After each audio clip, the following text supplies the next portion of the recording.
Once it hit the database, this was one of the most anticipated weapons to come out in a long time, and even when the artifact's gone, it's still going to be one of the best weapons in Destiny 2, the Aberrant action. I've been busy with it, I have it crafted, 3 right now, 2 are set in stone, and the other is to show some rolls. I want to talk about what to craft, why you would craft it, and I want you to be aware of some things that this weapon excels at. I also want to put out a good review, a useful review, things that you can take from it, and this is as close to a first as you're going to see from me on a weapon review. And a quick note, it's also more juiced because of solar fulmination. Your ignitions do increased damage in an increased radius, and it's incredible, and it's way better than before, as shout out to Mossy Max. It adds a second detonation dealing 190 damage. If you have on Ember of Char and Ember of Ashes, both detonations deal 60 times Scorch, meaning that anything that survives will Chain Ignite, and if you've been playing with it, it's crazy. It just adds on to this weapon.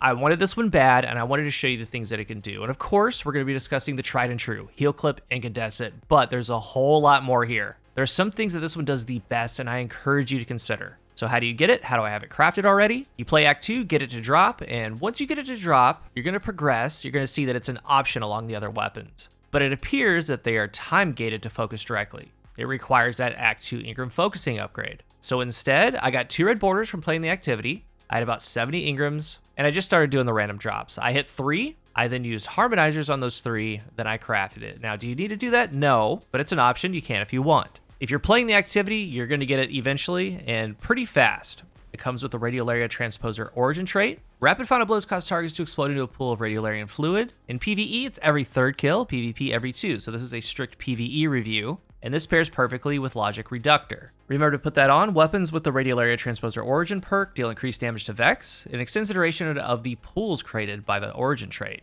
For the perks here, a lot of these I am going to go over. I want you to see the interactions. Some just the perk itself, some combinations, but I'm going to be talking about multiple perks and combos. These can be enhanced. In the 3rd, Strategist, Pugilist, Field Prep, Beacon Rounds, Threat Detector, Ambitious Assassin, Heal Clip. In the 4th, Snapshot, Harmony, Golden Tricorn, Demolitionist, Swashbuckler, Reverberation, Incandescent. Before we get started, here's something to consider. This is a special weapon, but Strategist, Pugilist, Demolitionist all count this weapon as a sidearm, as a primary weapon. So even though it's a special, I've used it as a primary sidearm. So that means there's going to be different gains for these types of perks. If you use a true special weapon with one of these, you get a lot more energy, up to 22% per kill, like the shotgun with Pugilist, giving it melee energy. It takes 5 kills. I get the melee back. It's a lot more than this weapon, and this is enhanced Pugilist. It's still going to be fast, but not like a true special weapon. So Demo, Pugilist, Strategist aren't those big special ammo gains. It's the primary version, but that's okay. Aside from Heal Clip Incandescent, there was one role I wanted more than anything, because this role on this weapon is the best in the game for it. I highly encourage you to consider it. The role is Pugilist Incandescent. It is wild where it's placed. I have them enhanced, and remember, Enhanced Incandescent adds 5 more Scorch stacks than base. There are other weapons that can do this too, that have this combination, but not like this. Nowhere near like this, because these rocket sidearms shoot cannonballs. They are trucks. Where it's placed, where it's paired, is with Ember of Searing. Defeating scorched targets grants melee energy and creates a fire sprite. So every time you defeat a scorched target, the fragment gives around 20% melee energy, and that's combined with the 10+% from Pugilist. Here's how much of a big deal that is. Here's that Searing fragment with Nullify. It has Heal Clip Incandescent. I get kills, spread Scorch down the scorched targets. You see the melee gains that it's getting. It's still really good. You see the fragment kick in, you see how much melee you get, but Enhanced Pugilist with this fragment is nuts. It's near refreshed. And remember, you're shooting this in 2 groups. Multiple targets are getting scorched, instant uptime. So take something like the Pyrogale Consecration Titan. Run it with Soul Invictus, because the sunspots add Scorch. You get Restoration when you go inside of it, and your abilities regenerate faster. Your super drains more slowly while standing in the sunspot.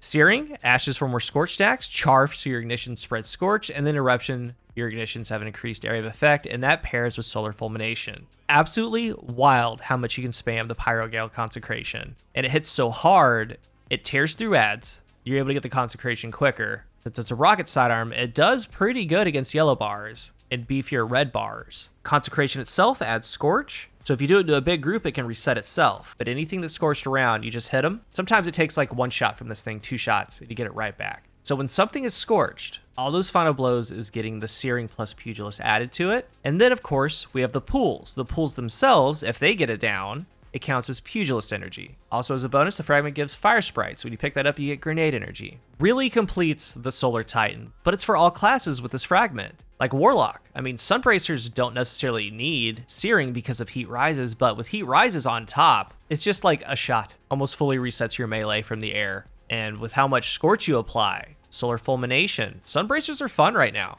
And you can also add in things like Solar Grenade, Final Blows, Cure You. So within the kit, you have Pugilist, Incandescent, and it's kind of like it has Heal Clip too, because you're throwing so many Solar Grenades and those Final Blows are curing you. There's play with it. I mean, the Hunter has Caliban, but just flat out, the Incandescent kills grabbing melee energy too. Not on the Solar kit, so maybe a Liar's build, or you can include it with Prismatic, whatever. The new Warlock chess piece, maybe with Fellwinter. A lot of play, but Ember of Searing with this weapon is incredible. It is top notch. This one's going to be glued to a lot of builds. Next, let's talk about it, Heal Clip Incandescent. Honestly, this should just be crafted, really. It's tried and true. It is universal. You don't have to be on the Solar kit, you can be on Prismatic, you can be on Arc, whatever you want. This thing kills pretty easily. It's very ammo efficient. It does enough damage to just wipe ads. You have Incandescent for ad clear. You get the reload, you get Cure. Of course, this is one of the top roles for it, and of course, this is a highlight of it. Like I said, I just crafted one because I'm going to be using it on multiple characters, on multiple subclasses. And at the end, I'm going to talk about where you should go with the launcher barrel, magazine, masterwork, things like that. But on this one in particular, it is worth it to spec into reload speed. That includes Flared Magwell, that includes reload masterwork because of Heal Clip. So yes, obviously, this is a top role.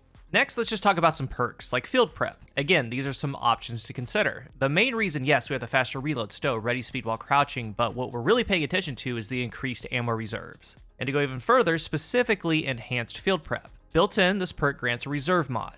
Enhanced grants 2 reserve mods. So by all means, if you want to forego Strategist, Pugilist, Heal Clip, whatever, to get Field Prep for just straight up more ammo, I'm not going to fault you for that. And now with the artifact, scavenger mods cost 1. So Field Prep, Incandescent, or anything in that final column, it's actually in play because of the 2 reserve mods that it gives. So think about it. And on the other side, we have Reverberation. Final blows of this weapon increases the size of its detonations for a short duration. I run this on the grenade launcher and I like it a lot, but on this, I would actually stay away.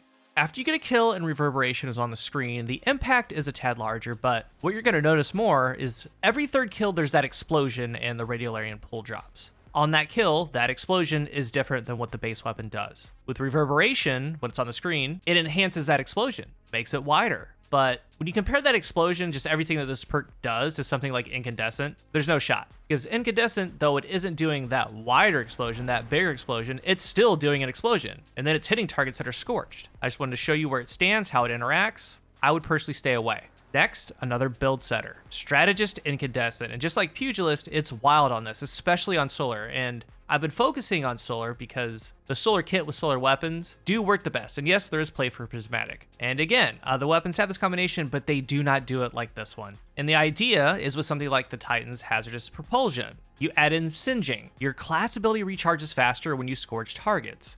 So now, get hits, get the Exodus rockets, shoot the rockets out. Rockets now deal 35% more damage, so the sidearm is getting juice. It's getting 35% more. Maybe you pair it with a bait and switch Apex Predator. But in the meantime, getting kills, scorching targets. While they are scorching, you're getting class ability energy. As you down them, Strategist is giving you class ability energy. It is the fastest way to get class ability energy, and you can just go back to back for more Exodus rockets and keep the uptime of 35% more damage. Any Solar class ability build, because you're adding in Singeing. It could also be the Splendor Helm too. Having that class ability ready, a high uptime on it, so anytime you get into critical health, it's going to drop a Sunspot. You're going to get Restoration. It could be a Stag Warlock, Prometheum Spur Warlock. With a Solar weapon equipped, Solar weapon final blows grant Rift energy, standing in a Rift increases that energy, and final blows while in a Rift drop a Super Rift at the target's location that's both empowering and healing. The Hunter has Worm Husk, 6 Coyotes, Speedloader Slags. And again, of course, non-Solar specific. Anything for your class ability. Strategist Incandescent is very strong on it. There could also be a call for Golden Tricorn or Swashbuckler. You saw a lot of Caliban gameplay. That's a constant Swashbuckler buff, 33% more damage. Even more, get a kill with the sidearm, throw the Caliban knife, the knife gets reset, Golden Tricorn's 50% more damage, so high uptime on that. So that's going to be an option. And that's just with Caliban. There's other melee builds.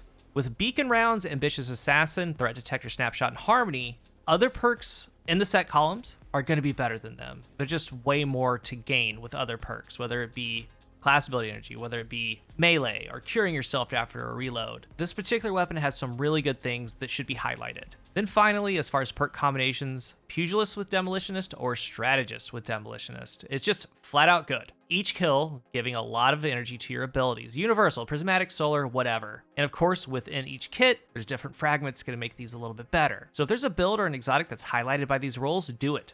Just do it. Because even at base, just with what it does, it's good. So no problems crafting this if you want it. For the masterwork, the launch barrel, and the magazine, I messed with max blast radius, a mixture, max velocity, and max velocity was the way. So velocity masterwork, hard launch, high velocity rounds. That gets it to 91 velocity, 32 blast radius. And that's going to be aside from the heel clip incandescent roll, because with that one, it's special. I do have a reload masterwork, hard launch, and flared magwell. It gets to 53 reload, way more noticeable than its 28 base reload. That's going to be your choice. But to me, all things considered, sure, it takes a split second to connect compared to more velocity, but that's fine. The benefit of that reload outweighs that in my opinion, so that's where I recommend that you go. In conclusion, it's one of the best weapons in Destiny 2. It's going to continue to be once the artifact's gone. Doesn't matter. I do see them touching rocket sidearms at some point, whether it be their ammo, their damage, whatever. If any big changes are made, I think some of the rolls on this thing is going to balance it out. I think that heel clip incandescent is a near must for a lot of players, but there's a lot of exotics in this game, fragments, aspects. It has everything necessary to really bring some builds out. I was most excited for Pugilist Incandescent, throwing the Pyrogale Consecration, and then of course having the Pyrogale Super, just a very complete loadout. There's the class ability one, and there's a lot not talked about here today, and that's what's really cool about this weapon. There's a lot to explore. So I just wanted to give a baseline of some of the cool things that it can do, where its strong perks are, and where you should stay away from some other perks. I am unsure about when they're going to be focusable, but playing these activities, they give you so much loot. You're going to get it sooner or later, and this is one you definitely want to craft. If you're new here, remember to hit the subscribe button, and if you are subscribed, thank you so much for your support. Let's talk about Aberrant action down below. This thing is so fun, so good. I'd love to hear your thoughts. Let's talk about it. Thank you for watching, and until the next one, I am CoolGuy.